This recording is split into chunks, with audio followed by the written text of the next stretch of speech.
everybody, and welcome to Elden fucking Dogs. Woohoo, yeah. Yeah. How nerdy would it be? Because I did beat the Elden Beast. So I got the nice little cutscene. Guys, everyone, Tyler has beaten Elden Ring finally. It's my first From Software game. Yeah. How nerdy would it be to print out me sitting on the throne, you know, the shot, and just hang that up? I think that'd be pretty dope. I mean, we can do that as long as it's next to the picture of you dressed as the Hamburglar. I should replay the game and try to make my character look like the Hamburglar. Make a Hamburglar build. Now, the hat will be the tricky thing. I don't know how we're going to do this, but I'll make it happen. We're going to need a Hamburglar build, and you have to be based on sneaking because he's a thief. He sneaks up to the drive-thru. I'll start it tonight. You're ready? You're going to New Game Plus it right away? Maybe. I don't know. Baldur's Gate has been just sitting there taunting me. Well, my name is Sir Gideon Ofnir, and I have no regrets. I'm still the coolest guy in the lands between. We're part of the Tokyopee Podcast Network. Who else is here today? Iron Fist Alexander, or Alexander, Mr. Iron Fist, whatever you want to call me. I'm pretty laxed. I did lose a piece of my shell walking in here. The duct tape is fading fast. And I am falling apart. Well, you are leaking a little bit. There is, from what it looks like, it's just High Life coming out of your butt. Yeah. These Wisconsin people, they drink a lot of High Life. It's like, I said it last time, it's like 90% their body composition. It is true. It is a true thing. Mine was 70%, and then I moved here. Yes, today we are discussing cut content. This is our first episode after completing the main game, and now we're opening up into lots of different, more esoteric, eclectic, and all the fun, weird words that start with E. We're going to do cut content. We're going to do an endgame guide. We're going to talk about Miyazaki and Martin. I want to do the lore we missed. We're going to be doing speed running. We're going to be talking about multiplayer. And honestly, I don't want to stop talking about Elden Ring. It's a problem for me. We could fill enough time for the DLC to come out. I've just thought, I get the new strategy guide part 2 tomorrow, and it's just got, I guess, in-depth character bio or enemy bios. And I was like, I could just sit there and read them and just talk about them. And if Alexander gets tired, I can just sit here and just record myself talking about Elden Ring, and then I will go crazy. We could do that thing, like remember when Paul Rudd was on Hot Ones, and they cut it to where he's interviewing himself? That'll be me. It'll be look at us. Yeah. Who would have thought? Gideon, just Gideon and Gideon all the way down, just Gideons. That'd be a giddy time. So, cut content. It's a thing that I haven't, done a lot of research in before in other games. The most I've ever even contemplated is Final Fantasy VII back in the day. I remember hearing about a character that was cut of like a goblin or something and blew my mind. But most games, I don't think, get feverishly data mined for cut content. I could not tell you a single piece of cut content from any game. I don't look into it ever. The only cut content I've ever cared about was conventional weapons, which was what My Chemical Romance's follow-up album was going to be after the Black Parade, but they chose to remake it and do the true story of the Fabulous Killjoys. If we're playing our cards and how nerdy we are, I guess I have looked into the cut content of the Lillywhite Sessions from Dave Matthews Band, because the Lillywhite Sessions was going to be like the greatest album they ever released, and instead they dropped some album that wasn't as good. Yeah. But making music's hard. Yeah, that's we just played our hands, people. You know who we are now. So the cut content, this episode would not be possible without some really amazing content creators, data miners, just overall people in the community.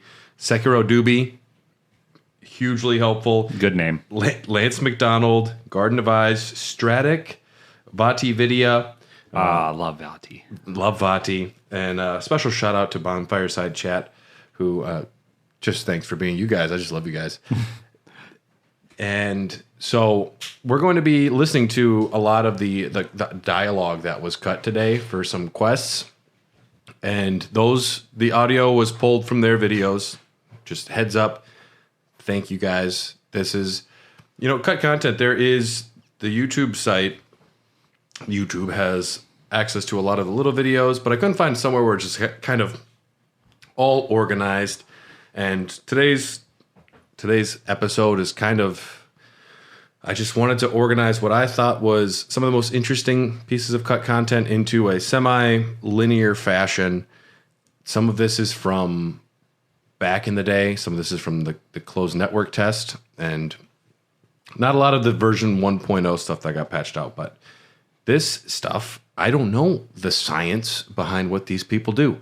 They data mine. They go into the data of the game and they find things that are not available. This is beyond my pay grade, but I imagine it like Zoolander when he walks into the mine. You walk into the code of the game. they're in the computer. Yeah, it's in the computer. The fact that you can find dialogue cut from the game that's still available is fantastic. That's impressive. Yeah. Because you think that would be like in the vault, like Walt Disney has the vault where they put all the old racist cartoons. Yep. Yeah, it'd be in something like that where they don't want people to see it. Yeah. No, it's true. But this is not that content. We're going to talk about what it means, why they might have cut it today. But today's episode is not officially sponsored, but kind of sponsored by Ope Brewing. We're going to be drinking some delicious beers from Ope. What is the first one we have here, Tyler? The first one is a personal favorite of mine. It is part of their Ope Sorry line, which is their sour beers. For those not from Wisconsin, this is what you say when you're walking by somebody. When you accidentally bump their shopping cart with your shopping cart. Oh, sorry. Yep. This is a fruited sour ale with strawberry and rhubarb. It is one of our most popular out there. It is delicious. It is a tasty beverage. It is a clear red color. Nice and fruity. I do enjoy that it's not super thick. I love me some Drecker sours, but when they get warm, it's hard to put those down. It's hard to put them down. Yeah. No, they're very hard. They're thick. Yeah. Our first bit of cut content, unused opening narrations. We know the famous narrator who is this otherworldly character who just screams, Elden Ring! He's super loud. He's just all pumped on it. The loathsome dung eater. And he brings a level of gravity and weight to the loathsome dung eater that I didn't know was possible. It's almost like if Bruce Buffer did the intro to Elden Ring. Who is Bruce Buffer? And it's time. 5 rounds in the UFC octagon. Okay. For the middle. It's like that. It's like that. It is. That's how much they're trying to hype you up. He does stretches before he introduces fighters. At backstage, he's like stretching out his diaphragm and he tore his Achilles tendon announcing. He jumps. He jumps in the air. You can hear it. Yeah, the passion's there. He's the only person that could do this better. There were 2 different versions of the opening narration. One of them is from Godfrey, First Elden Lord. Now, what would be interesting about this is he was the leader of, the Long March. He was the leader of the Tarnished, all of them that went away. So it's kind of, once he came back, he would be giving a rousing speech about our mission. So we're going to hear that now. Elden Ring, oh, Elden Ring, shaper of life, arbiter of fate, Lord of the very stars above, warrior, spurned by the grace of gold.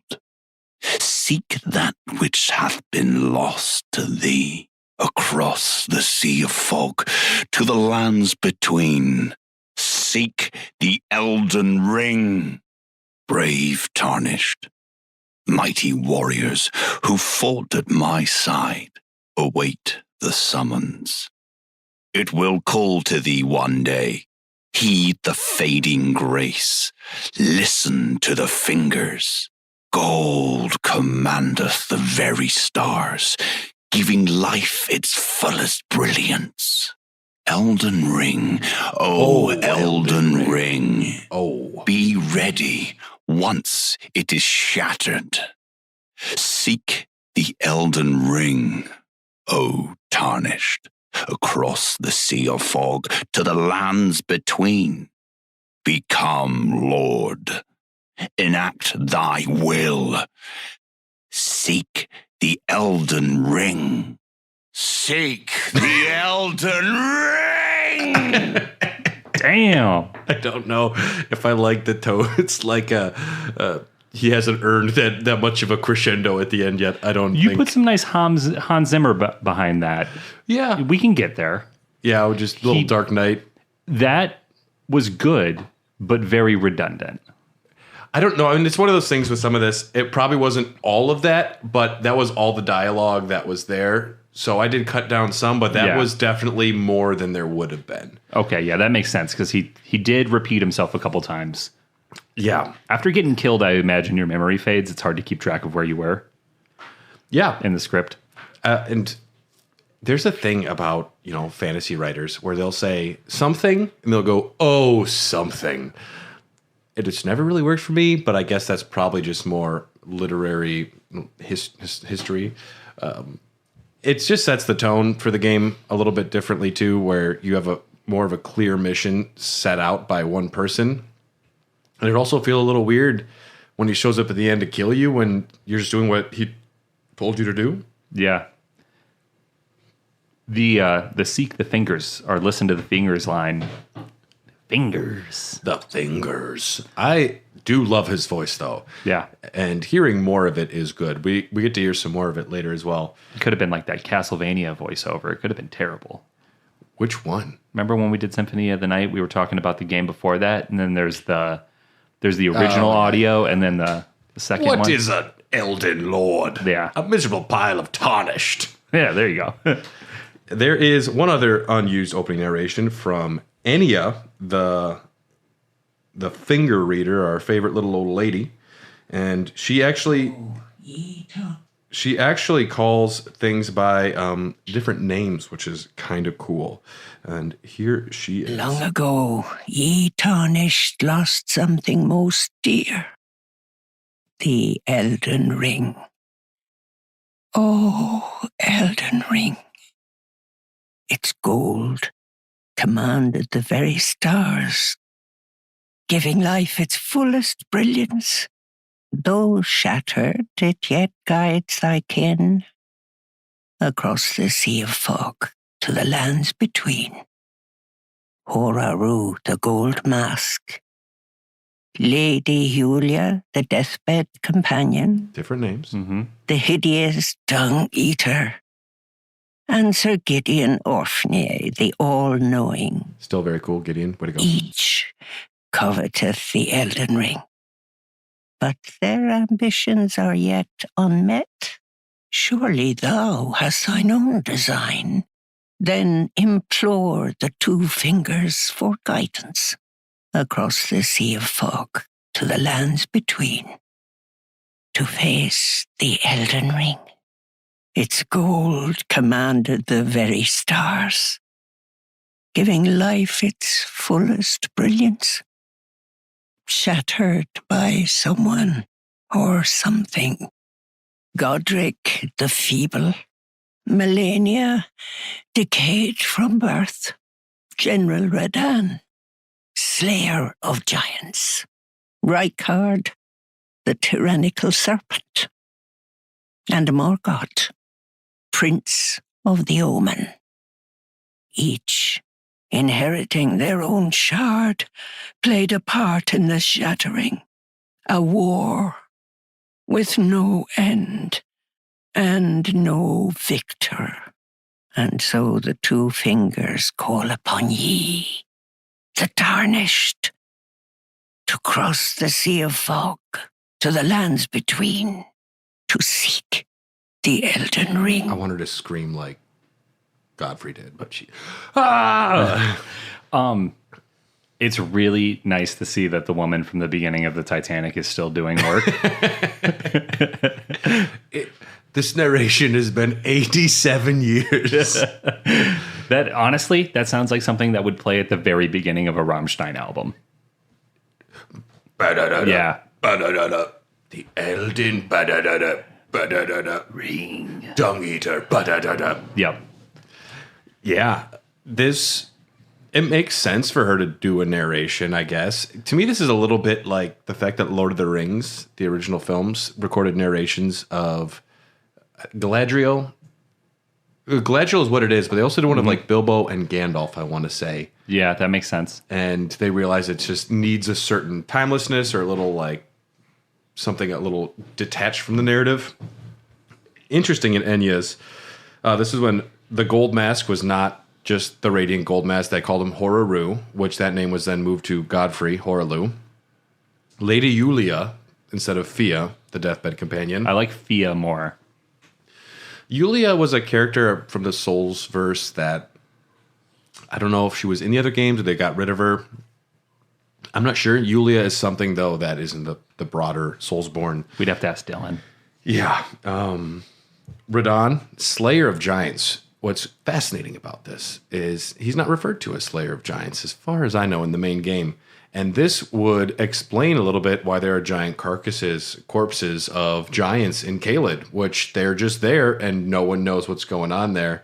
So this would say that Radon did go in and fuck giants up, his little self on his horse. That totally seems like such a Radon thing to do. Yeah. You know, like there's certain friends you don't invite out when you're drinking because you're like, it's something that they would do and I don't feel like putting up with it now. Nate. You could invite, it's like, we're not inviting Radon out. He's just going to fight all the tall people. He's going to do yoga on a table and just start laying down in roads. Doing mixed martial arts. And chokeholds on you. And riding little horsies. Yeah. Yeah. Nate on a little pony, though, would be adorable. Would be very cute. Enya also mentioned Morgoth, Prince of the Omen. So in this timeline or this version, he was not the king yet of Leyndell. Just a little princeling. I don't know. I mean, if there's no one else there to stop me, I'd be like, I'm king. Yeah. Yes. We're going to move on. Vare, White Mask Vare, had a cut quest line. You remember our homie who slaps us, calls us maidenless, and says we're useless right away? Might have killed our maiden. I believe he did. Possibly. The fact that he calls us maidenless with such anger and disdain makes it... And it's like he was waiting for us. Yeah. Yeah. Something was fishy going on there. But originally, to get into Leyndell, you need to have 2 runes, and then there's another flag in the game's code. You also need to have accepted Melena's Accord. Because you can get all the way there without having accepted Melena's Accord, which sounds horrible. There were people who were talking about not accepting it and trying to beat the game, I remember, when the game first dropped. Because, like, Justin, our buddy... Yeah. He never leveled up. Sadist. Yeah. Yeah. He is a level 1 Wretch, and he never levels up. There are ways to get around certain blocking in the game, which we'll talk about some of that when we have our speedrunning episode. But Vare, originally cut material, shows Vare being able to send you to the round table hold, making a maidenless run seem viable. You might be able to get to the round table hold without Melina, so there might have been a separate potential path where he was helping us. The Lord of Blood was maybe, I'm guessing he was still associated with the Lord of Blood. We have a little bit of audio, though, right here for Vare. Oh, well done. Well done indeed. You made it through that entire mess all the way to Stormvale. Perhaps you've some promise after all. Very well.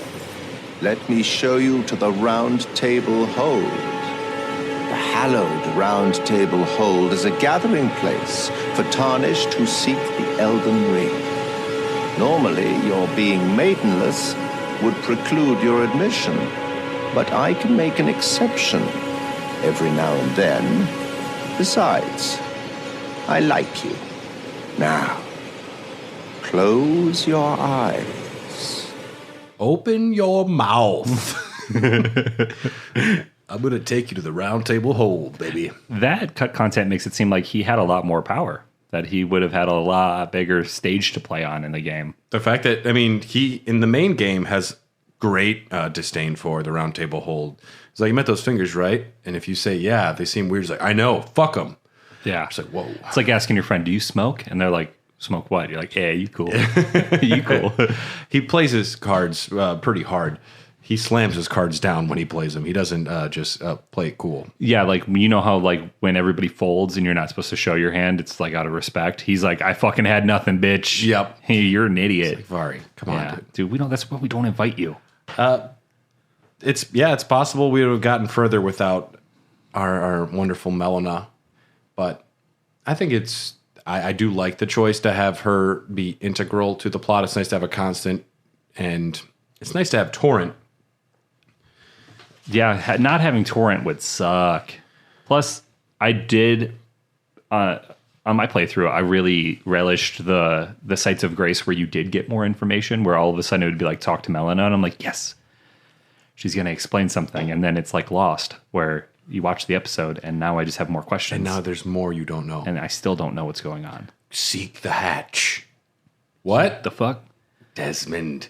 We don't know what he's going to mean. It's like right before she leaves, she's like, watch out for the smoke bears. Jack is running this episode, and now it's the future.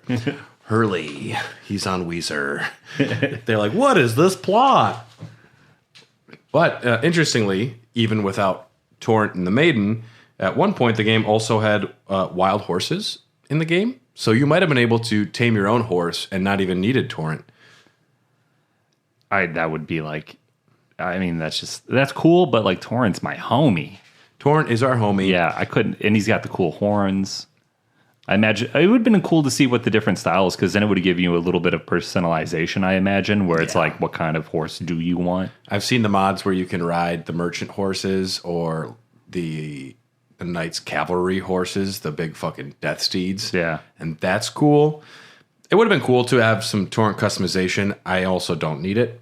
Yeah. But there were at once wild horses that could also double jump in Spirit Spring, so I think all the horses in this fucking area are just kind of weird. Imagine playing the game without the double jump. I did for the first 10 hours. And I was like, oh shit. This will totally negate any fall damage, right? I will try. I waited till the end, and I died. Yeah, I actually went for about 10 hours before I could do a double jump, then heard that little bell, and I was like, yeah. Yeah. Now we're cooking. I played most of Breath of the Wild without shield surfing, which is heartbreaking. I played a lot of it until you told me about it. And I'm glad with Tears of the Kingdom someone told me I could shield surf on rails. It's called grinding. It's called grinding. It's a 50-50 or a board slide, depending on which way you're facing. Yeah, I think it's mostly 50. Could be fakey, though. There are also unused animations for our boy Torrent. He could shake his mane, eat some grass, and there's even an unused kicking attack. Oh, kick would have been cool. Yeah. Yeah, that would have been nice when you're fighting. Bach comes and like tries to touch the horse from the back and just gets fucking rocked. Then he's a vegetable for a real reason, because brain damage. I would have used him to kick you, Alexander, when you're stuck. That would have been perfect. A nice big hit on my rear. Yeah. Not that hard. But on the next quest line, this is one of the big ones. There's a few big ones. This one is Kale, who, in the main game, Kale, wonderful merchant. I remember rocking up and thinking, who's this Santa Claus motherfucker? Yep. Because he is dressed a little Santa-y. And he's just so stoked that you're not there to kill him. Yeah.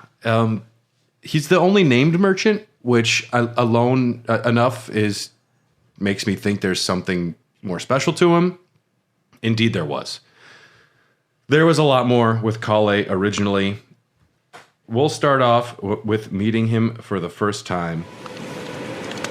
You're tarnished. I can see it. But I can also see that you're not after my throat. Then why not purchase a little something? I am Kale, purveyor of fine goods. I am of a nomadic people, selling wares as I travel. The land has been tainted by madness since the shattering of the Elden Ring. It's only tarnished like yourself, who keep things from drying up entirely. Let's say you're a very welcome customer. There are others of my people who yet survive in these lands. If the mood takes you and you meet one, then offer them some trade, won't you? My people, wanderers all have long been spurned by the grace of gold, which is why we cannot settle, but instead are forced into this pitiful, unceasing journey. But thanks to that, things are not so different for us now, though the Elden Ring is shattered. I think this makes us kindred spirits of sorts. Your people, the Tarnished, and mine. Have you heard of the Great Caravan? I see. More's the pity. Well, even we had a place to call home once. The Great Caravan, they called it. But it's been lost to us for ages. I've been searching for it as long as I can remember. And with a name like that, you'd hope they kept some fine goods there, eh? much the same. He greets us, talks to us about being tarnished, talks of the great caravan, and he's looking for it, needs a place to call home. It's been lost for ages. Now, if you defeat Godric, Kale will relocate. Originally, Kale moved around the map, and he relocates to Liurnia, to the Scenic Isle, which I believe is just south of Rey Lucaria, and this is what he says to you when you get there. Wait, weren't you... Well, you're back. Care to buy something? Have you seen a crow around here by any chance? You know, a burial crow, with a letter fastened to its claw. Well, if you do set eyes upon it, I'll buy that letter from you. No question. I'd give you a generous sum for it, of course. That would have intrigued me immediately. It sounds like a cool quest. Something's going on here. The burial crow, as I believe it was Sekiro Dubi's video. So not only do they find this, but they also just scour the map. They find out that there was an unused homing pigeon, because there was just a pigeon that would be stationary in the game. They were able to find a way to attach, like there was a way that a letter could be attached to the pigeon, and it would sit there with this glowing letter on it.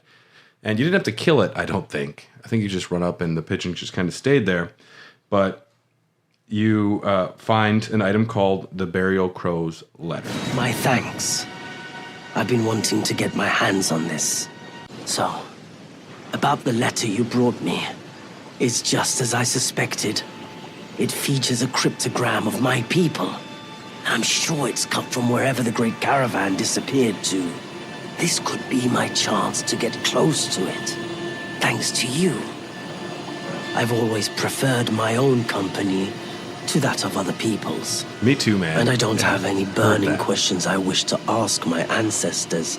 But there's something I need to know. My roots. I want to know who I am. Where I came from. Where I'm headed. Goodbye for now. At this point, he moves to Lanedell, follows the cryptogram, figures out the people must be kind of closer to over there. We know what's coming. We've played the game. Mm-hmm. It's a happy ending. Are you sure? It's a very warm ending. This is what happens when we find Kale in Lanedell. Ah, good to see you. I knew leaving the sign would be worth the trouble. The shop is all set up. A pleasure as ever. Care to purchase anything? Ah, yes. About the cryptogram from the letter. I think it's pointing here, underneath the capital. But I'm perplexed as to the path to take down there. Well, the journey can wait, I suppose.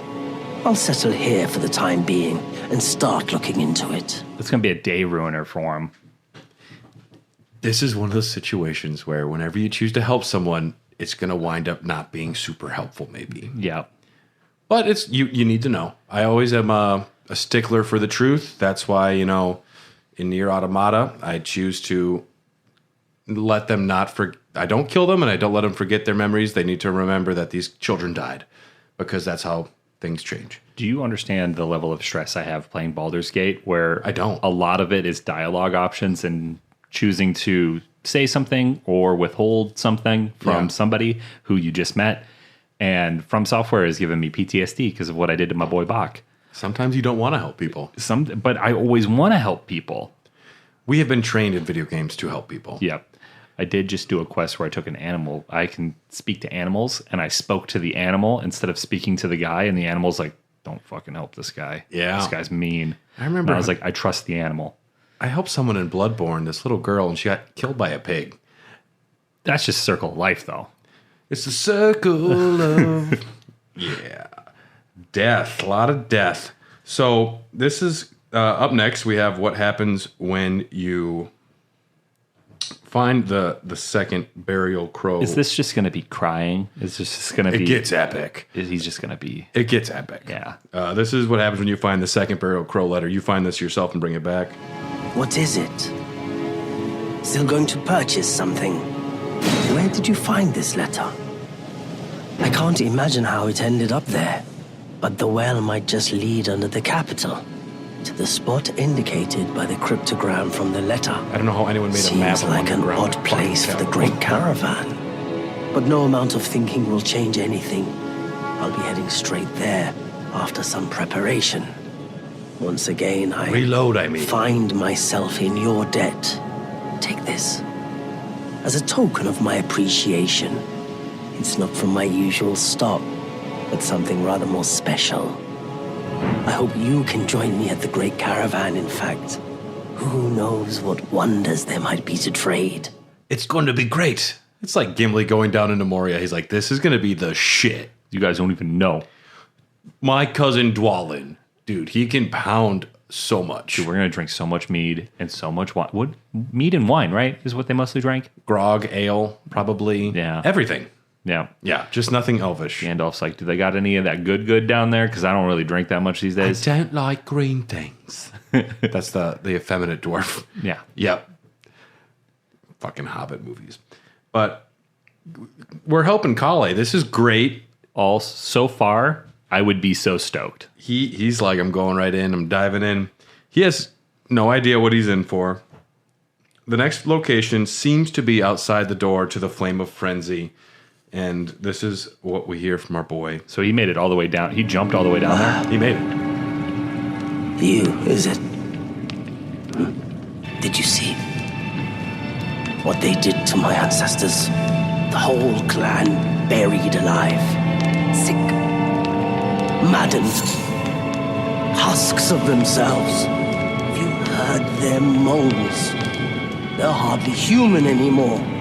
They think we worship the three fingers, that we called the maddening sickness down upon them. Well, if that's what they expect from us, then that's what they shall get from us! Fuck yeah. The world of grace and its people should have been content to see us sink between the cracks, but to have intruded upon our solace, having broken us upon their whims, I'll never forgive any of you. I'm sorry, but we won't be trading any longer, and I think it's time we parted ways. Guided by grace, you seek to become Elden Lord. I don't want anything to do with you tarnished lot anymore. I should apologize to you. It's my fault that we stumbled into this mess. I'm sorry. Honestly, I think they should have kept that. It's fucking epic. That's epic. And I don't know any good reason why they would cut Kale's quest. This is something that doesn't seem to interfere with other lore. The merchants are down there anyways. If anything, the only thing this does is maybe put too much of a period on the merchants weren't doing anything down there. They weren't trying to bring the Flame of Frenzy. And because he says it's like, if they want to believe we are doing this, then we will do it. They made the villain. I think it also gives the player more cause to be hugged by the three fingers and just burn the shit down. I want to burn it now. Maybe, maybe it just sympathizes too much with chaos. Maybe it pushes the player in too much of one direction to make people think like, no, this is the ending that should happen. But in retrospect, a lot of people just gravitated towards Ronnie's quest line anyway. And, there's still I wonder if Hayeda's quest line was still so integrated, if you were still feeding her grapes that were eyeballs, which is the oldest trick in Halloween. You had spaghetti? No, you're eating fucking eyeballs, dude. Yeah. Yeah. That's gross. Put your hands on these. Open your mouth and you're going to visit the round table hold, buddy. Yeah. It's epic. It was some of my favorite dialogue I've heard out of any part of the game. Yeah, that voice actor really does a good job in that scene. I'm angry for him. Yeah. I think they should have kept it, but I mean, it just would have made me want to burn this bitch down. Well, after we go in and get hugged by the hairy wigglers, Kale seems to change his tune on us a little bit. Wait. What's that? That burn. You've inherited the flame of frenzy. Oh, that's it. That's what I need. To melt away the curses, suffering, and despair. And the order entire. The yellow flame of chaos. Our three fingers. Throw wide the door. Please. Bestow unto me the yellow flame of chaos. A frenzied flame to melt away the curses, suffering, and despair. And the order entire. May chaos take the world. May chaos take the world. Been there, man. Yeah. At part of that speech, he has moved to the door and he's full on like Jack Nicholson in The Shining, just like touching the door and talking to the door. So he wants to get touched as well. It'll kill him, though.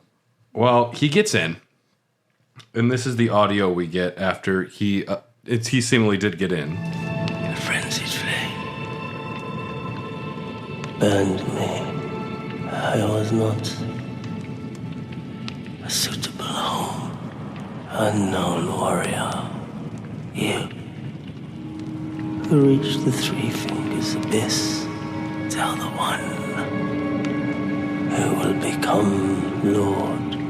Divest yourself of everything. Head to the door. Divest yourself of everything. Pray to the Lord to melt away the curses, suffering, despair, and the order entire. May chaos take the world.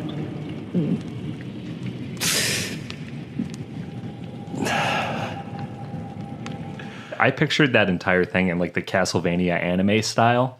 Okay. That's epic. Like the lip is quivering. Mm-hmm. Yeah. There's like dejected. There's a finality to the way that he's talking, and with the music in the background, and knowing what we know as playing the game and now learning this about him would have been an epic moment in the story. And this is a point of discussion where this was cut. So it's not canon. A lot of it's still inferred. A lot of it still kind of exists. But Kale, as far as canon goes, is just a merchant who never leaves. Knows Blythe. There's not much else to him. But this was something that was in the game. But it's interesting to think about. But it doesn't, in fact, exist. Yeah, but at the same time, you got to think like the game leaves a lot open to interpretation, and what you can infer from items you pick up or reading between the lines with certain dialogues. But maybe this still is canon in the sense that, like, if he would have found it, obviously this is how he would have reacted. Mm-hmm. But imagine what you would have done if you would have discovered what he discovered under the Capitol. Like, yeah, it's technically not canon because it never happened. I wish that there would be something more with the merchants responding to what was found down there. Unfortunately, that is just something that's not in the game. I don't know if that's something that they would bring in later. If that's because a lot of this is going to me is question mark DLC. Are they keeping things out in order to save ideas or concepts that will be more explored in the DLC? A lot of this stuff will be. This one isn't as much into that, but maybe they wanted to integrate Kale more in the DLC or something. We don't know yet. Yeah. That's pretty fucking gnarly, though. Yep. I would have really enjoyed that quest line. Just for that, yeah. They also, he's in Lernia when he's like, if you spot a note on one of the pigeons, my first instinct was like it was a different way to get to Volcano Manor, because you end up having the girl, what's her face? I forget her name, the snake woman. Maya, I think it's Raya. Raya. She's like, hey, this guy stole something from me. Can you go get it back? And then when we get it back, she's like, here's a letter. Also, letter is spelled with an AH in this world. Letter. Letter. What is that accent? It's not British. It's not it's not American. It's this goes back to early, I think Demon Souls or Dark. I think the Demon Souls English translation was all like, I don't want to get this wrong. So if you're listening, I get this wrong. It might have been Scottish or a specific dialect was what a lot of the voice acting had. And I think some of that is carried over to where they just kind of like the aesthetic. Yeah, it definitely is. It's a vibe. Yeah. And we'll hear more of Kale. But so Yura has some cut dialogue. Yura is our man who's wearing the lampshade, the see-through lampshade. Love this guy. He's trying to find what might be his ex-girlfriend, Eleonora, and he helps us fight the Bloody Fingers, who are killing Tarnished. He did have some comments about Vare helping Eleonora that wasn't in the game, and he makes a comment about how he feels that something is happening to him. So here's some dialogue from Yura. Oh, it's you. I'm afraid I've no idea where Eleonora's gone, but I think I know who helped her get away. It's the white-masked fellow. If only he'd let down his guard. Yes, I suspected that white-masked charlatan all along. You have my gratitude.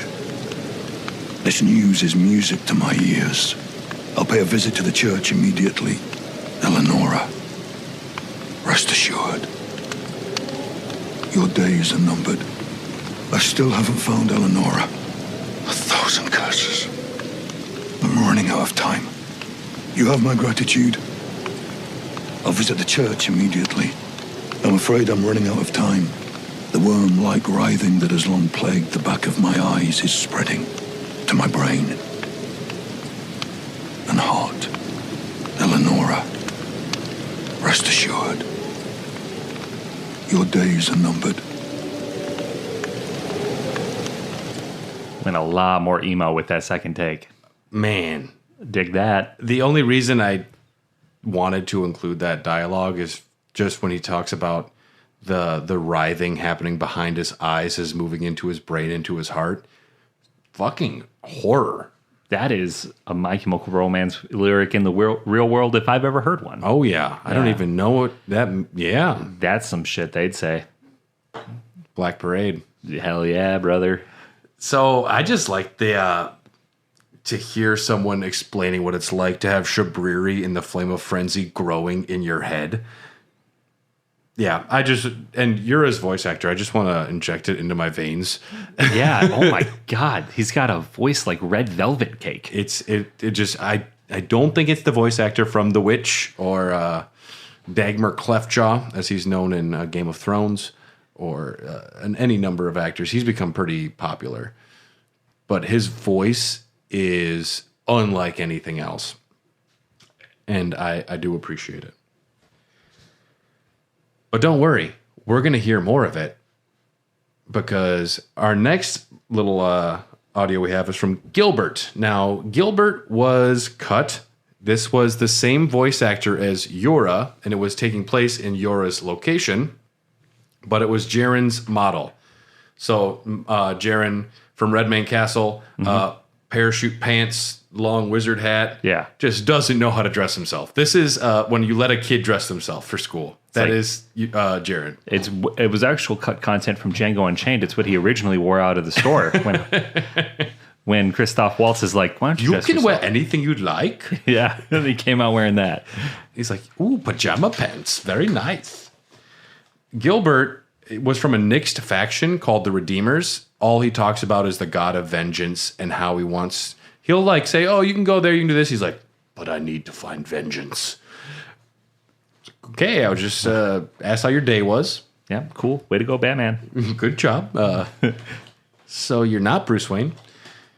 He serves Radon and the god of vengeance, who would seemingly ask you to kill Crucible Knight Ordovis and then would have it in for Melania.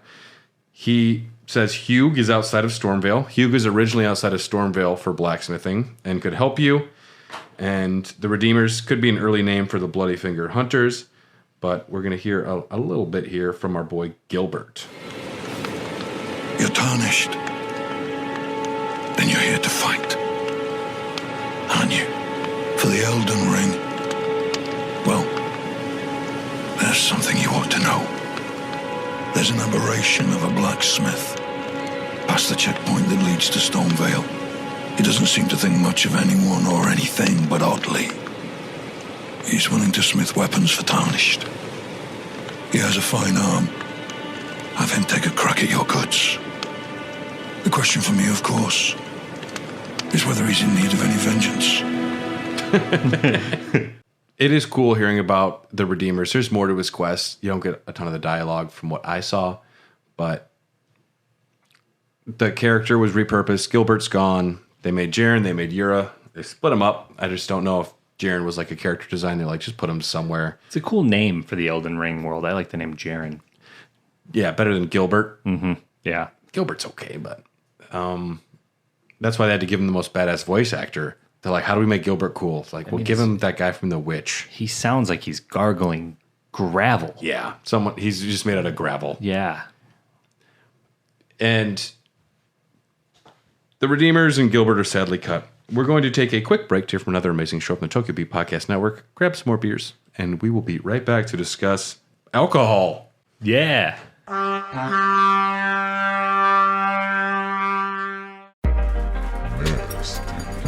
And we're back with another great episode of... Hold your horses, mister. This is a commercial for our show, Nasty Labs, not the actual show. You mean to tell me this is a commercial for our bi-weekly show from game studio Chuhai Labs where we talk about games, game dev, Japan, and whatever else comes up? Yep, and it stars me, Kinsey Burke. And also it has my junior co-host, Mark Lentz. Sup, though? So catch brand new episodes twice monthly for only 3 easy payments of $420.69. That doesn't make sense. Nasty Labs! Only on the Tokyo Beat Network.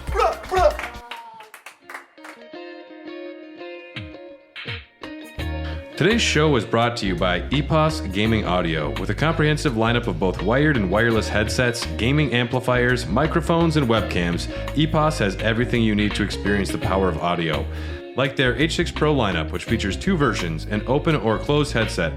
The closed headset allows you to tap into exceptionally detailed audio and seals out ambient noise, while the open version delivers natural high-fidelity audio with an incredible soundstage.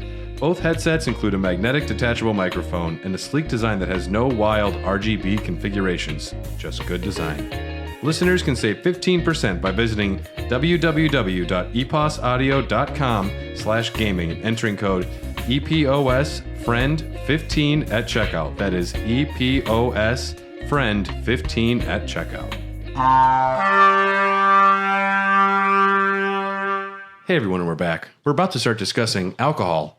But before then, let's discuss alcohol. Alcohol right here. This is another beer from Ope Brewing out of West Dallas, Wisconsin. Ope?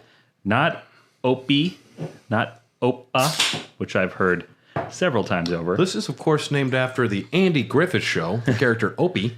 What we have here, because it is almost 'tis the season, is our Marzen-style lager, Opetoberfest. Ope? You see what they did there?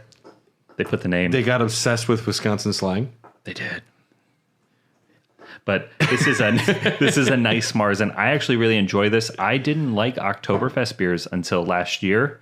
Left's Lucky Town has a punch card most years. Okay.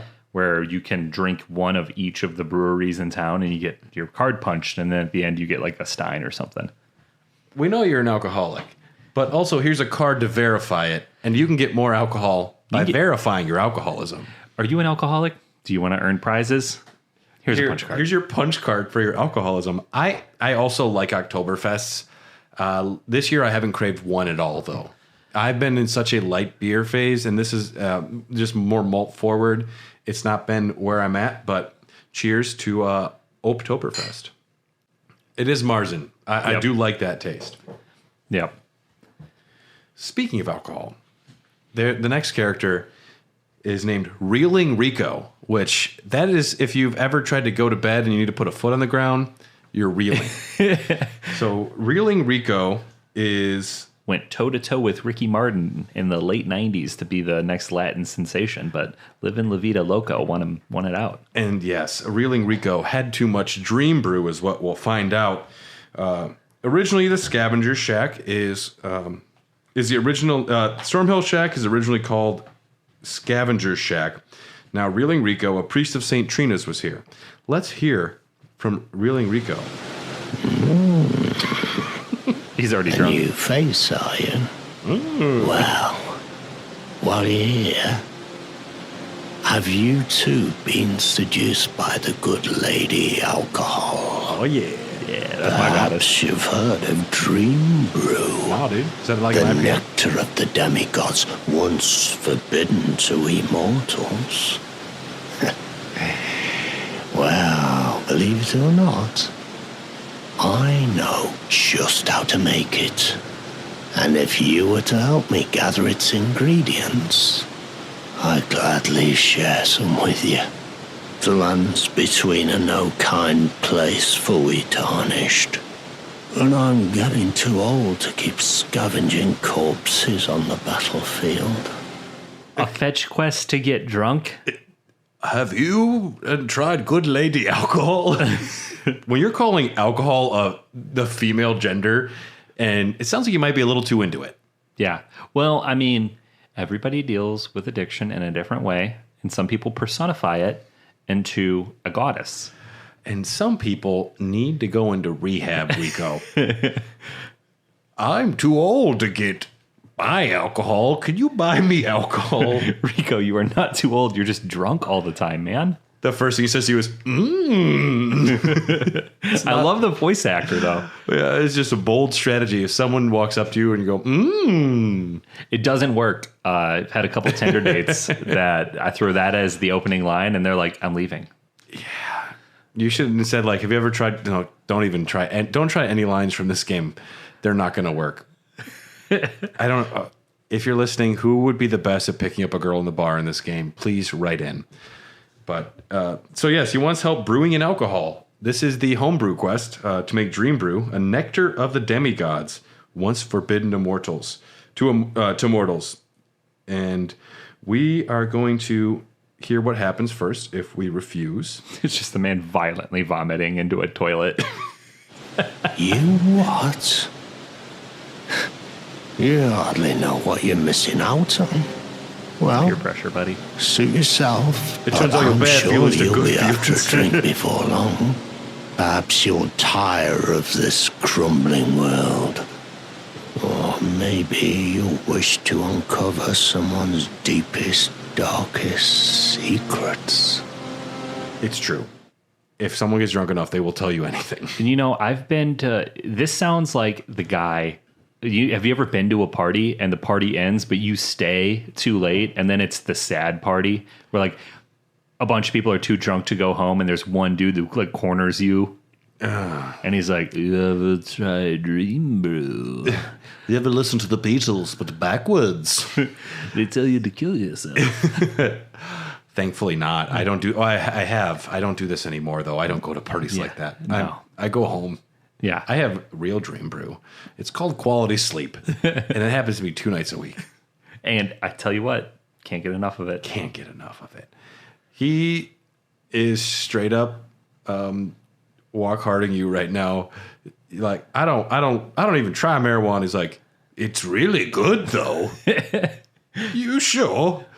I love him. Just like, and he's trying to convince you to go grab it. It turns all of you can uncover deep dark secrets, and that's the point of the Dream Brew here.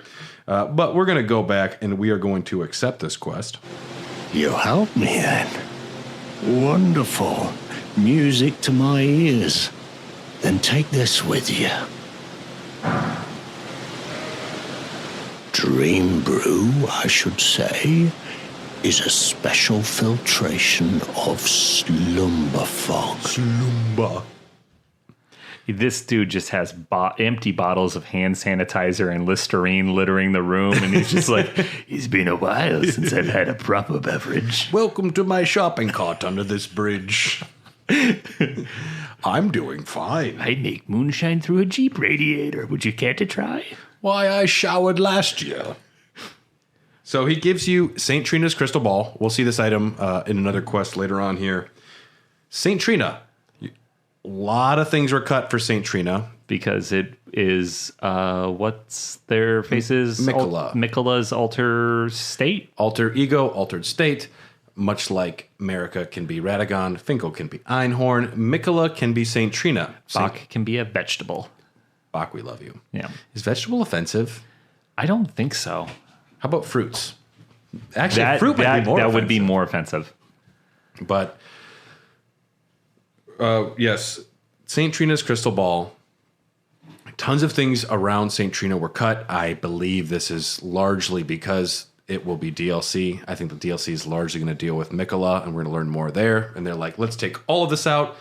I even think that the DLC could potentially be you're going into Miquella's dream at Mohg's palace. You see, Miquella's hand drop down, and maybe you enter his dream to see what happened before. And then at the end of the DLC, the hand lifts up, and then Elden Ring 2 is announced shortly after. And it flicks you off. Yeah, the one finger. Oh, no, it flicks you off, and then it raises another finger, and it says, Elden Ring 2, coming never. We're going to remake Oblivion before you get another Skyrim game. If you haven't heard from the leaks. But oh, yeah, I was reading them at work today. So there was also a separate tutorial. Get the tutorial and the artwork in that separate menu. And it says, Monk Jiko seeks the deep fog of sleep. Find someone in a deep sleep and capture their dream mist. If you return, he will talk to you more about the dream brew. Drink is a wonderful teacher. Drink is a wonderful teacher. Imbibe, and you will understand this world's delights and its futility. Been there? Yeah, that's depressing, man. You'll experience having fun for a while and really not the next day. He pays you with his 1 year sober chip. He's like, I won't be needing this anymore. This machine doesn't take it. Do you have a quarter? Yeah, he sounds like he's in a bad state. He's been drinking a little too much of the dream brew. I would be wasted if I lived in this world, because if I didn't just hole up and get drunk somewhere, I'd be murdered by any number of things very quickly. Well, speaking of getting murdered by things, how you get the slumber fog is you take St. Trina's crystal ball, and they would have various enemies sleeping. So in even the closed network test, there were spots where a wolf would be asleep or an octopus would be asleep, and you could just see this fog around their head, or a rune bear. And you'd sneak up to it, and you just put a crystal ball to its head or something, and then you just absorb its slumber. And you get a little icon. It was almost like a bestiary to an extent, where you'd be able to acquire different things sleep. Very weird. But you capture 2 of them, and you come back, and our boy is thirsty. I've been eagerly awaiting your return. How did you fare? Find any slumber fog? Oh, I see. You have what I asked. All splendid fogs of superior quality. Sediment firmly settled. Good work, my compeer. Here's the dream brew I promised. All yours. It's got Mosaic and North England hops in it. Is that Motueka? It's going to be delicious. I sense there. So you receive the dream brew, and with this item, you can give it to various NPCs to gain information about them. Now, most of this dialogue and audio doesn't exist, but you were originally able to give this to certain NPCs. They would fall asleep and tell secrets of their past, or just start speaking out their dreams, including Rodrika, Bernal, Muriel. I wonder what he was dreaming about. Mm-hmm. Patches. Don't need to know. Don't need to go in there. Yeah, that's like reading Charlie's journal. Oh, it makes sense. The dream's not in English. Or in Freddy versus Jason, when Freddy goes in Jason's dream, he's like, "You're fucked up, dude." Enya, Roger, Bach, E.G., Thops. E.G. would have been cool. Yeah, I would have liked to have gone in his dream. Yeah, because he's even wearing the medal, so the aliens can't read his thoughts. We'd hear the real truth. Yeah. Gowry and others. Kale has a dream of his eyes being burned by the flame of frenzy. It says in the description, secrets are like fine wine. The longer they mature in the dark, the richer the flavor. There's a lot of dialogue that you can't find from Rico. This is the only stuff that I got from the YouTube videos, but he also was saying at some point, I must profess the study of alcohol is but another form of worship. Again, you need help. I feel attacked when he says things like this. It's okay to admit you have a problem, Rico. Oh, St. Trina, my faith is in alcohol and the hearts of men, which that's great. But they will move towards the Halig tree. They say, a holy personage was once abducted from these lands. Thus, I am in search of clues that might unravel the mystery. They point you towards Mohg's portal. And at the quest end, he says, "Finally, I have found it. Saint Trina's, no, Lord Mikkola's cadaver. I have partaken of untold secrets such that I might aid you, O Lord. So please, I hope that you can accept or welcome your humble servant Rico into your dream, the world of your heart. When you transcend from Empyrean to God, allow me a place by your side," which very explicitly would spell out Mikkola is Trina. Honestly, it sounds like a cool quest. I don't know why they needed a helpless alcoholic to guide us to Mikkola. Just one intern on the team who was in charge of like character creation and quest lines was going through a real dark time. Did you know you can worship beer?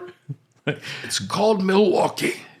Jeff, we need you to submit your storyboards is what we need. We're having an IPA fest this week, God damn it. It's sad. Yeah.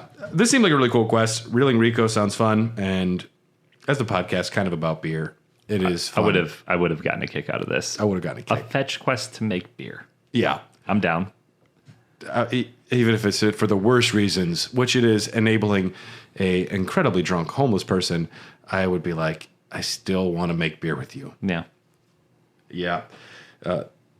At one point, that moving forward, this is from Selen. So Vare could have cursed you and put a curse under your nail. This is something that I don't have a lot to talk about, but Selen's voice acting is so good that I wanted to include it. So apparently you just show up to Selen's house. She has a house. We'll call it a house. Like, you have an ingrown toenail. And yeah, it's really fucking gross. I can fix that for you. I can fix that. My apprentice. What happened to your nail? Perhaps you have a different view, but that foul thing is eyeing you from afar, plotting to enlist you as a pawn. May I remove it for you? If you prefer not, that is your prerogative. What is it now? Why are you here again? A wise choice. Let me neutralize it. But first, listen up. Wretched curse peddler. This is a vile craft in which you engage. Let it be known. Oh, she's talking right to him. This is the beloved apprentice of Selen, Graven Witch. I set a curse upon you and your meddling hand. Your death will not be a pleasant one. May you shudder between breaths in your sleep. This would be what happened when my chicken fingers were cold and my mom would go up to complain. Listen here, this is my beloved Bradley. And you just stand behind her like, yeah, get him, Mom. Yeah. I just, you wretched curse peddler. Her voice actress is just so good. I had to put it on. Yeah, anything to give him his comeuppance. I don't like that guy. No, and Selen is another form of mommy, another form of she's my girlfriend, I like her. And just hearing somebody being protective and call me beloved, it's cool. I like it. That's why I got so many hugs. I got so many hugs from Fia. Hi, Fia. I got really scared again. Oh, you still have the thing I gave you. I know. You didn't use it. You want another hug? Can I come over? I just really need somebody to talk to. It's really hard out there. I got too much Dream Brew. I'm sorry. I shouldn't be texting. I ran into a gargoyle. He was a lot bigger than me. Speaking of scary, this is a small one, but Blythe's Tower, where you originally find Blythe up howling. He wouldn't just come down originally from a snap, potentially, because the tower is written to be destructible, where it could have been collapsed. Speculation might be that you'd have to lure one of the rune bears over there to break it. Fuck that. That's a big nope from me. Yep. I'm not going to do anything with a rune bear. In fact, I think that should have been cut content. Those things are unfair Just and cut 'em stupid. We don't like you, rune bears. Now, the next quest is cool. Festering Fingerprint Vike was originally going to be someone that would help you in Stormvale. So, Gostok, our favorite one-armed imbecile, well, not imbecile, asshole. I killed him on my last playthrough when I was doing my sword build. Yeah, he can kind of get an okay ending where he sits next to Kenneth Height and Nefeli Liu on the throne. That's the best option, but Gostok was originally not so horrible. Here he is giving us a little warning about something that's happening in Stormvale. There's something I forgot to tell you. Be wary of that knight in melted armor. His armor was melting inwards, practically falling apart. Can't be in very good shape on the inside either, whoever he is. Outward ugliness is a warning of a vile spirit. Straight up, I don't think that's true. Well, you don't judge a book by its cover. Yeah. Now, if he was melting, there is a flag, a warning sign, I feel. There's pause for concern. But I would also say, hi, I also met a demi-human and accidentally vegetized him. Yeah. I would like to talk with you before I kill you. I have done a lot of dumb things by just saying yes. So let me hear your side of the story. You might not be a bad guy. Yep. So there's no actual like dialogue with what happens with Vike, but he could have been a summon against Godric and Stormvale, which would have been cool because at this point, Vike would have had to have gotten all the way to Lanedell and for some reason came back. But Vike is, of course, the hero on the cover of the game, the poster child. And I think it's also great having them be just like even more far off and you need to speculate more of what's happening. Yeah. But it would have been cool to see Vike early on. I think it's fine not being in there, but it's interesting that Vike was originally there. And Godfrey also has a character model declared in the Stormvale map. So I don't know if Godfrey could originally have been there for some reason. Maybe they were the Stormlord. Maybe they took over. It's just all speculation, but somebody to like kind of point you forward after you defeat Godric. We're going to hear from Godric in a second, but first, Gostok, some cut lineage from him. This was an impassioned speech where he's talking about why he deserves to be the Lord of Stormvale. I almost said Storm's End. His campaign speech for running for mayor. You should vote for me. I am son of Godric. Unquestionably. Would you give that crown to me? But I am son of Godric. Why won't anyone believe me? It was meant for me. It tells my story. So please, let me have it. It's really pathetic. Please. I won't spoil Succession. I was going to say, I was going to do the last scene of Succession. I won't do that. He claims to be Godric's son. Now, if Godric fucks you with another man's wiener grafted on him, are you Godric's son or the other man's? We'd have to go to Maury Povich. I mean, it's the chicken and the egg here. Yeah, no, this is a job for Maury. Godric, we don't know what you are, but you are not the father. And then he gets up and does 9 cartwheels off stage. Somebody throws a chair. He grafts the chair to him. Oh, yeah. He just grafted a fucking chair. I've always wanted a seat. Here, have a seat. This is my new throne. I want a bigger chair. Yeah, it's interesting that Gostok. I could see him being Godric's son. It also just sucks. Like, I don't want anything associated with Godric. And then after you kill him just stomping Godric's dead body would have been like. I do like that, though. Yeah, that's kind of cool. When you just go back and he doesn't even pay attention, he just keeps stomping this little guy. Like, screw you, Dad. There's one more bit of audio. I believe this is if you try to fight him. The crown! Give it to me now! I am son of Godric, chosen by blood to graft, and I'll do it again. Thank you. Oh, a fine branch. Begin the graft. Slice it nice. Cut it clean. Sounds like Gollum or something. Yeah. I mean, poor guy does need a hand. He needs one more hand. Yeah. Godric has many. Godric's probably got his hand. Could you imagine if Godric told a joke and all 20 of his hands start clapping? He gives himself a standing ovation. Thank you. I'm here all week. Is he doing the stand-up bit again in his bedroom? He's doing it again. Yeah. It's not very good. He's getting better, though. He's been using that mimic veil a lot. He's just... I think he's got like a psycho thing going on. He's better than Brendan Schwab. Who's Brendan Schwab? Brendan Schaub. He is a ex-MMA fighter and podcaster who's really bad at comedy. Ooh. Yep. Look at his Netflix special, Gringo Poppy. Okay. It is bad.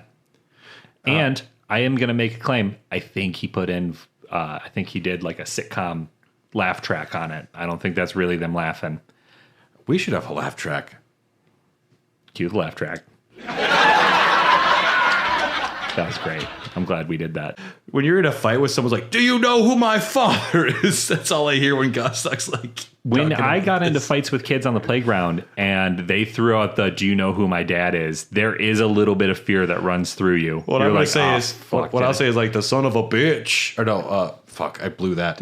No, you're good. You just called his grandmother a bitch. No, I meant to say like the dad of a bitch. Do you know who my father is? Yeah. Yeah, Gosstock is just a pathetic person in the end anyways, but I do like someone who's fighting you and they're declaring who their father is. Now, you could originally hear a speech from Godric. It seems like it might be him giving a rousing speech before you run in the thing. I don't know if it's him speaking to other people or just speaking into a mirror, doing a taxi driver, but this was Godric's speech. One day we'll return together to our home, bathed in rays of gold. There is only one tree, and only its branches, that bathe in true rays of gold. Not the fool-omened king, nor the rank malformed twins. Oh, we are the golden ones, the true and rightful heirs. I like his sing-song. Our land's grown old now, ashen and cold. But look up, the Erd tree glows. One day we'll return together to our home, bathed in rays of gold. And grace will surely guide us safe to our home, bathed in rays of gold. Yeah. Oh, Elden Ring. This was his, he went to college to be a bard, and then, like many creative types, he now works in a kitchen. This is him. This is Hitler's painting. It's a shadow of what could have been. Bathed in rays of gold. If I say it 7 times, it's poetry. Yeah, it's just interesting getting a peek into Godric's psyche. That's why I like this. It's interesting to know more about him, other than people fucking hate him. He dressed up as a woman just to escape the Capitol, which is really fun. And he did get stomped by Melania, who spared him, but we don't know a ton of like his personal life. So it's interesting to hear him talking into a mirror or talking to his troops. I like the mirror. Yeah. Yeah. A hand mirror. You talking to me? I'm bathed in rays of gold. He's got like 4 hand mirrors, and it's like 4 cameras on a stage, and he can like look dramatically. And they're all held by different arms. Yep. Camera 1, camera 2, camera 3, camera 4. Boom. Love it. He would have a laugh track. Godric is Mr. Laugh Track. Yep. Yeah. So moving forward, the Divine Towers originally had bosses at the top of them. If it didn't suck enough having to beat the demigods, you'd have to fight Crucible Knights at the top of every Divine Tower. No, thank you. And apparently they could have triggered cataclysms which would change some of the environment. Now, I don't know a ton about this, but things could have, you gone up there and like something changed around you in the lands between. It's a big question mark. Don't know a ton about it. Worth mentioning, though, that they used to have bosses up there. The Altos Plateau had their own boss fights, one with an Onyx Lord and one with Omen Twins. The changing the environment, they definitely kept after you burn the Erd tree. Yes, and then also you change the environment with like Estelle after Radon, Crash Landing. I don't know if some of that might have been moved over. Yeah, early concept phase, and then finally what they ended up putting in the game.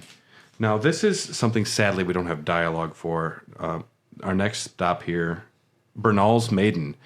Bernal is, of course, that character from the Volcano Manor that we run into in Farm Azula.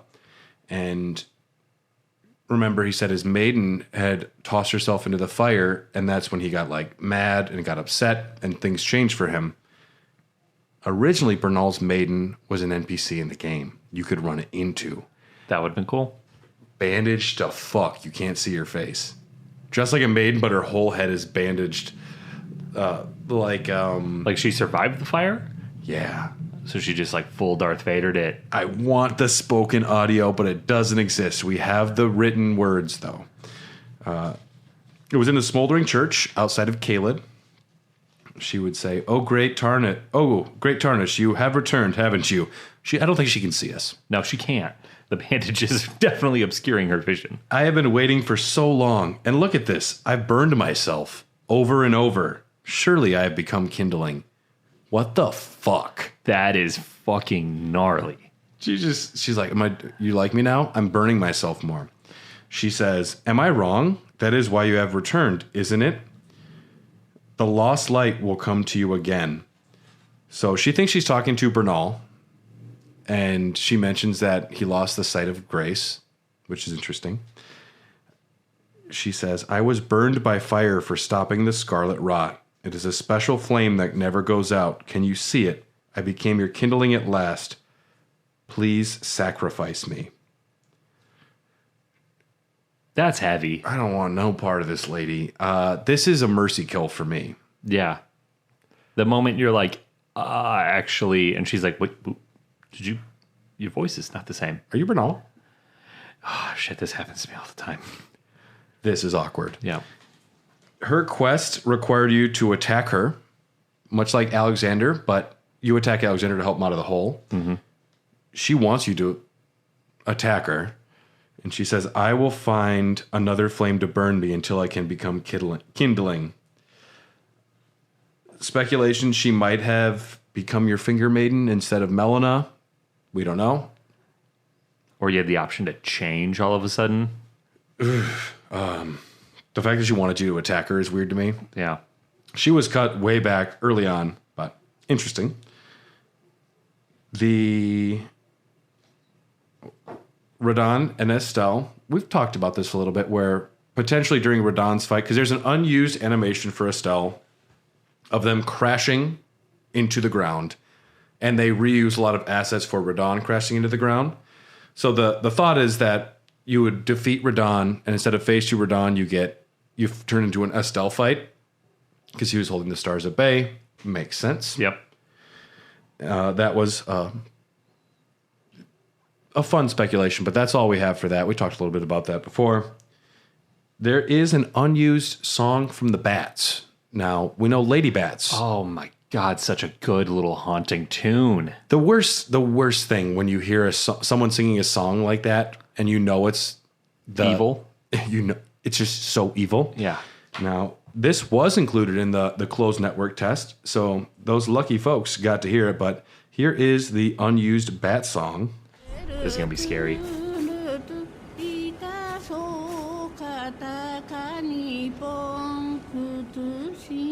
Not scary, but weird. It's my new ringtone now.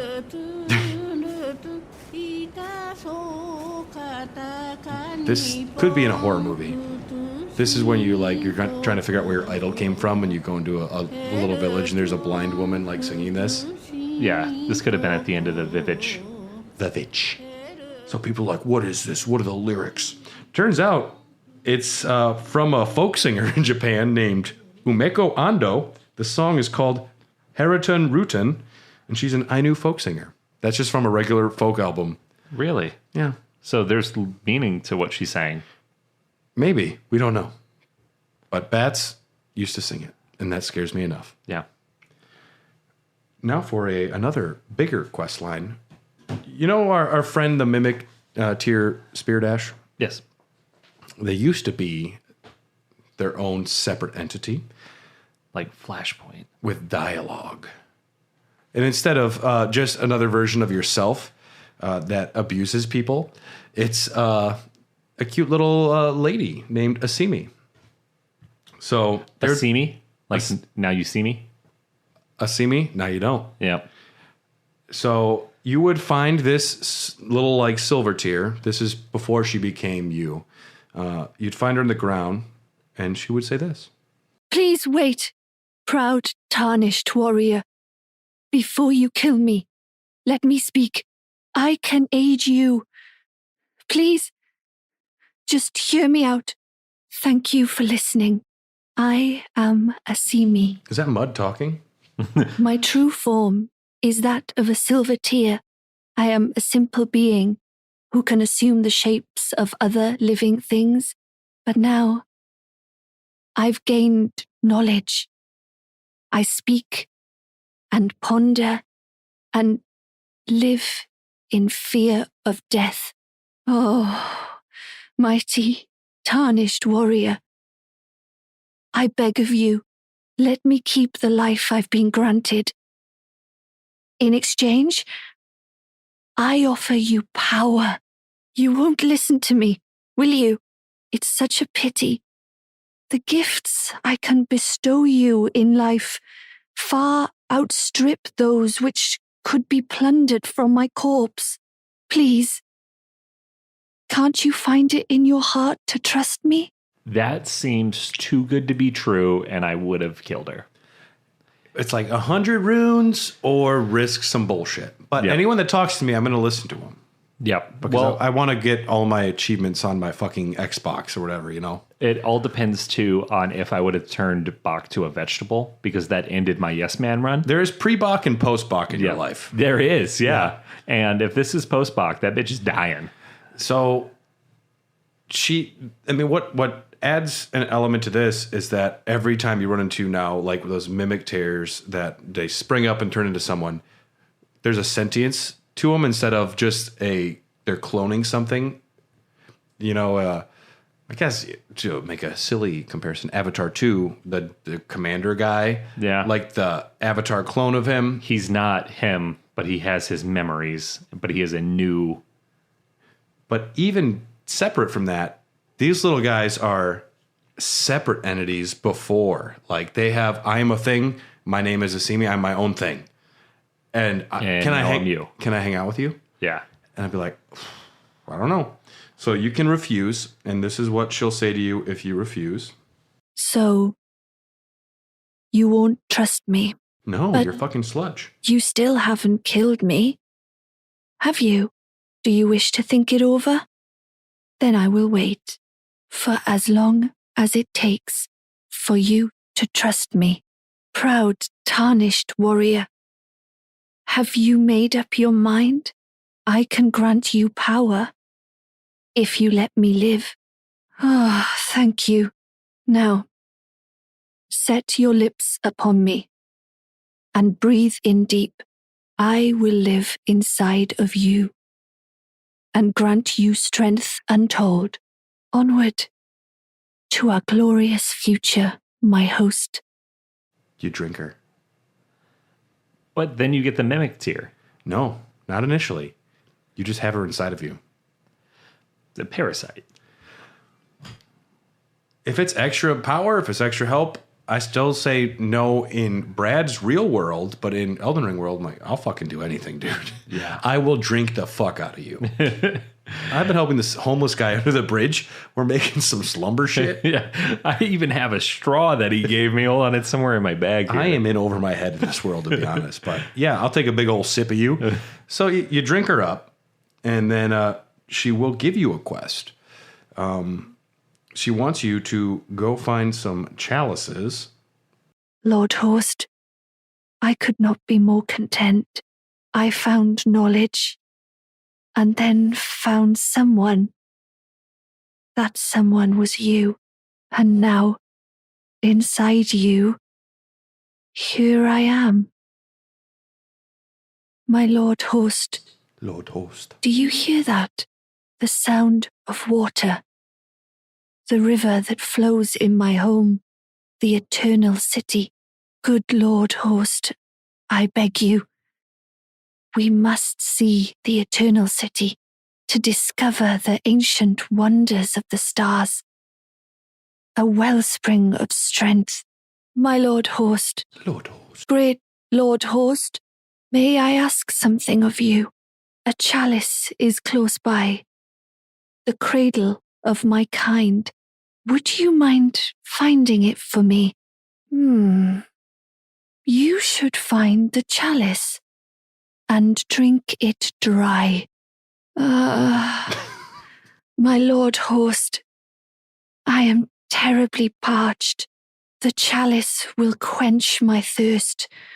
rejuvenate my flesh and allow me to grant you further strength. Please, my Lord Host, it is my only desire. Bless this brook of sustenance. A tear chalice lies in these lands, our mother chalice. Please, search out this most sacred chalice. It's suffused with the blessed wonders of the stars. It will allow us to become a perfect whole. Now, Lord Host, please drink every last drop from the mother chalice so that we may form a perfect whole. So, you would go to Nixtella and Nokron. There are two separate chalices. You drink out of them for our friend, for a good dream brew chaser. Yeah, this is the little chaser you get next to your Bloody Mary in Wisconsin.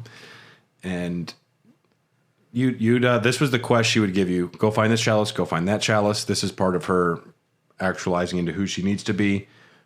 Fun, though, that Melina, when she talks to you at the fire, she notices something's fucking off. And I live for this. Is there another person inside of you? Did you want that to happen? I sense no malice.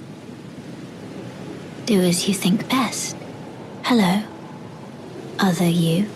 I am Melina, and I am traveling with this person. We might be together for some time. Pleased to meet you. What a good friend. Did you mean to fucking drink that thing? You are aware that you are with child, correct? You cannot be drinking silver tears right now. Although some doctors, 1 out of 10 doctors say you can have a bunch of silver tears with food once a month. So I'm getting drunk tonight. Melina, I like that she can just see right through you. She's like, you are full of someone. Yeah. Did you mean to do that? Is that on purpose? But this is after then. You will drink from both chalices, and you seemingly pass out, and you awaken to yourself outside of your body. She's like, ain't I lovely? Are you awake? We've become a perfect whole. Oh my. Do not fret.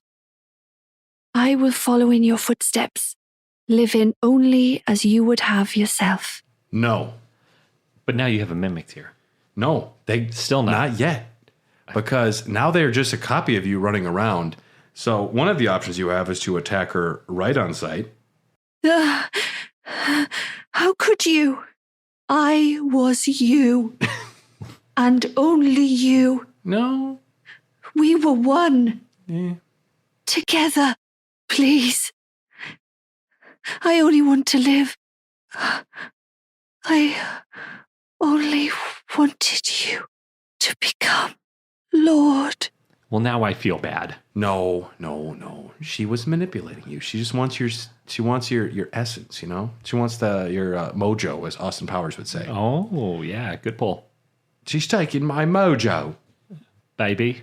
Although Austin would just have sex with himself. That's true. Because he does make himself Randy. Yeah. Just sees himself. Do I make me Randy, baby? I am one sexy bitch. Yeah. He would definitely do that. Yeah. If I ran into myself, I'd be annoyed as shit. But Austin Powers, totally into seeing himself. I'd be like, damn, my nose is big in real life. I thought it was just cameras.